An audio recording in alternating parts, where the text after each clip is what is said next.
सदन का आज का दिन उस समय धमाकेदार बन गया जब देशोन्नति के संपादक प्रकाश पोहरे ने सदन के बाहर स्थित पत्रकार मंच के समक्ष जोरदार विरोध प्रदर्शन किया। उन्होंने नारेबाजी करते हुए सरकार और विपक्ष दोनों को कटघरे में खड़ा किया। प्रकाश पोहरे का कहना था कि 7 दिन का अधिवेशन लाकर सदन की गरिमा का मजाक बनाया जा रहा है, जबकि अधिवेशन कम से कम 15 दिन का होना चाहिए। उन्होंने सरकार की तुलना अंग्रेज शासन से करते हुए कहा कि यह सरकार अंग्रेजों से भी अधिक कठोर दिखाई देती है। इसी दौरान नागपुर समय की संवाददाता रिंकू पानतावणे ने प्रकाश पोहरे से विशेष बातचीत की, जिसमें उन्होंने अपने रुख को और स्पष्ट किया और कहा कि जनता के मुद्दों पर गंभीरता दिखाने का यही सही समय है। अधिवेशन के 5वें दिन आज देशोन्नति के मुख्य संपादक प्रकाश पोहरे जी यहाँ पे उपस्थित है। आइए उनसे सीधा जानते हैं कि आज के 5वें दिन के अधिवेशन में वो यहाँ पे आए हुए हैं और उनसे जानते सीधा कि आप यहाँ पे आए हुए हैं। अधिवेशन चल रहा है हमारे नागपुर शहर में और ऐसे में जो आज 17 मोर्चे जो हमारे नागपुर के धरती पर आए हुए हैं, ऐसे बहुत से समुदाय संगठन है, पार्टियां है जो यहाँ पे आके अपनी मांगे विशेषता मांग रही है। इसमें अगर आप बोले कि अगर अम्बेडकर समिति का आ रहा है, हलबा समाज का आ रहा है, ऐसे अनगिनत ऐसे पार्टियां है जो यहाँ पे आंदोलन कर रही है। किस तरह से ये अधिवेशन उन मोर्चों को न्याय दे पाएगी? ऐसा है मैडम, बहरों के सामने बिन वजह के कुछ फायदा है। बात ऐसी है कि ये गूंगी और बहरी सरकार है। मोर्चे आप कितने भी लेके आओ, ये तो क्या, इनका तो कोई मिनिस्टर भी जाता नहीं मिलने के लिए उनको। बातें ऐसी है कि ये सरकार अब ये पुराने तरीके हो गए, इससे ये सरकार को कुछ फर्क पड़ने वाला नहीं है। जो लोग मोर्चे निकाल रहे हैं ना, उन लोगों को मेरा आपके माध्यम से ये कहना है कि ये बंद कर दो मोर्चे निकालना, इससे कुछ होने वाला नहीं है। ये जो लोग है ना, इनको रास्ते भी घूमना बंद करवाओ। एक माध्यम है, मोर्चे निकालना एक माध्यम है और हर साल ये जो मोर्चे निकाले जाते हैं, अधिवेशन सत्र होता है, तो ये माध्यम होता है, कनेक्टिविटी होती है सरकार के साथ में। देखिए ऐसा है, हमारे देश के अंदर अंग्रेजों की सरकार थी, तो अंग्रेजों के सरकार के सामने महात्मा गांधी जेल में अनशन रखते थे, सरकार हिल जाती थी। क्यों हिल जाती थी? क्योंकि उसका कारण ऐसा था कि वो जो सरकार थी उनकी नीतिमत्ता जागरूक थी। ये जो सरकार है ना, ये पूरी नीतिमत्ता घोल के पी गई है। ये बेशरमों की, गुंडों की, बदमाशों की और कमीशनखोरों की सरकार बैठी है पूरी सत्ता में। ऐसे लोगों के सामने ये इससे कोई फर्क पड़ने वाला नहीं है, उनको कोई लेना देना, उनको तो सिर्फ बस दिन जाओ पैसा आओ। तो ऐसे इसके अंदर अभी तरीके बदलना चाहिए, जैसे बोलते कि नहीं, साधन समय के अनुसार बदलना चाहिए, नहीं बदल रही, ये सारी प्रॉब्लम है जी।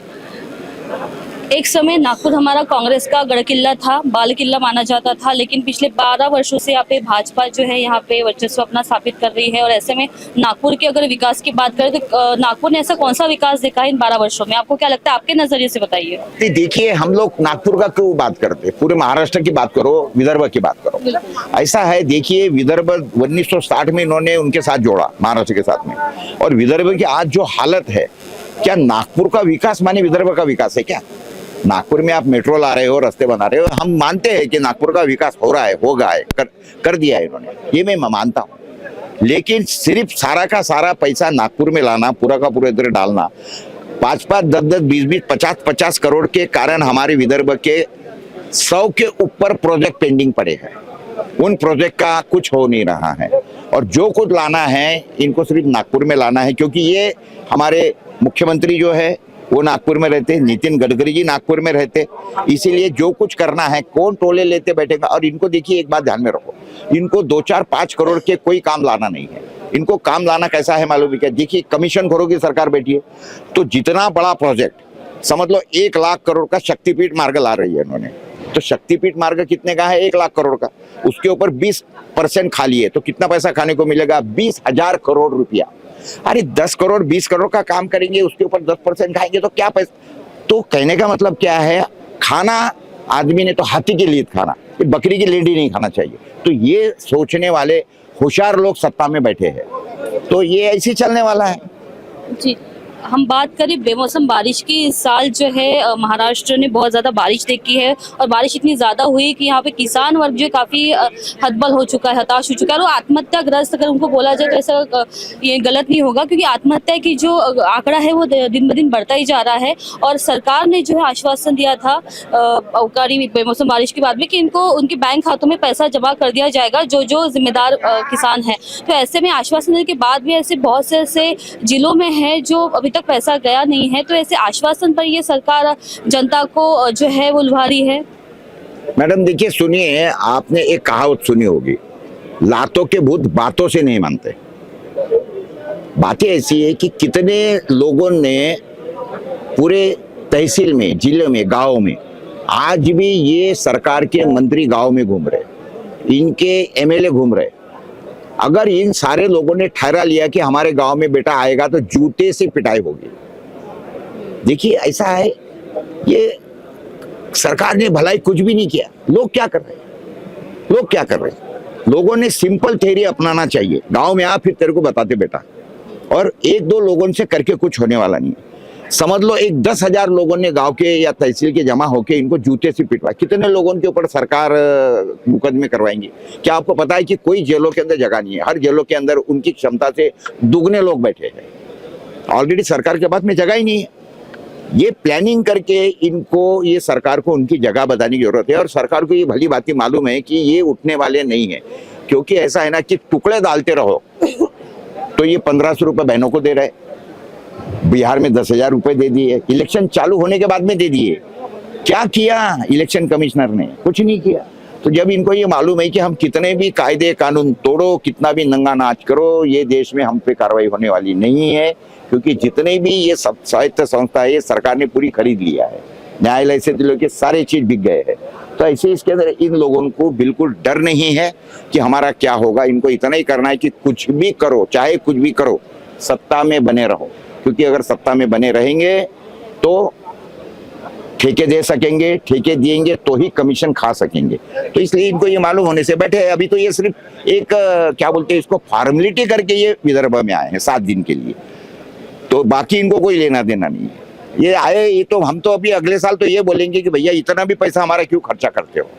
इसके पहले जो है नागपुर में अधिवेशन जो था 2-2 महीने के रहते थे, इस बार जो है हफ्ते का हुआ, 15-10 का होते होते भी 7 दिन पे आ गया है। तो 7 दिनों के इसमें अगर हमारे जो महाराष्ट्र के जो मंत्री जो है यहाँ पे आ रहे, दस्तक दे रहे हैं, तो ऐसे में जो जनमानस है या फिर जो हमारा महत्वाकांक्षी युवा बेरोजगार है, वो क्या उम्मीदें लगा के बैठा है? आप युवा वर्ग को क्या बताना चाहोगे? क्या बताऊं मैं युवा उनको?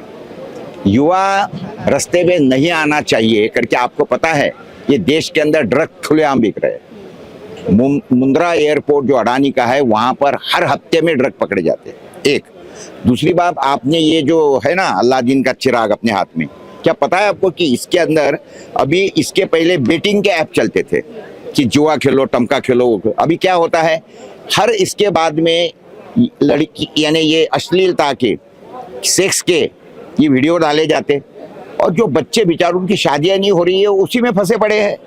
उनको नंगी तस्वीरें देखना है, पोर्नो फिल्म देखनी है, ब्लू फिल्म देखनी है, ये ऐप चल रहे हैं भाई देश के अंदर। तो ये सारे युवाओं को कैसे फंसाया जाए उसके पूरे तरीके सरकार को पता है, तो सरकार वो कर रही है। सरकार की क्या गलती है? सरकार माने ये जो सत्ता में बैठे हुए दलाल है, बैठे हुए, इनको तो यही चाहिए भैया कि हमको लूट करने दो, आप हमारे बीच में मत आओ। सरकार का परिवार आगे बढ़े, अब्रॉड में जाए, और जो जनता के बच्चे हैं वो ऐसे में लगे। काम खत्म। क्या आपने कभी देखा है कोई कि कोई नेता का बच्चा रास्ते पे उतरा है? कोई नेता का बच्चा ये जिला परिषद के स्कूल में पढ़ रहा है? देखा है आपने कभी? इनके लिए तो सारी स्कूलें खुली है, उनके लिए सारे हवाई जहाज के जो रास्ते हैं और वो वीजा है, सारा खुला है। They are going. जो लोगों को यहाँ पे जो भुक्तभोगी है उन्होंने सोचना चाहिए परिस्थिति का।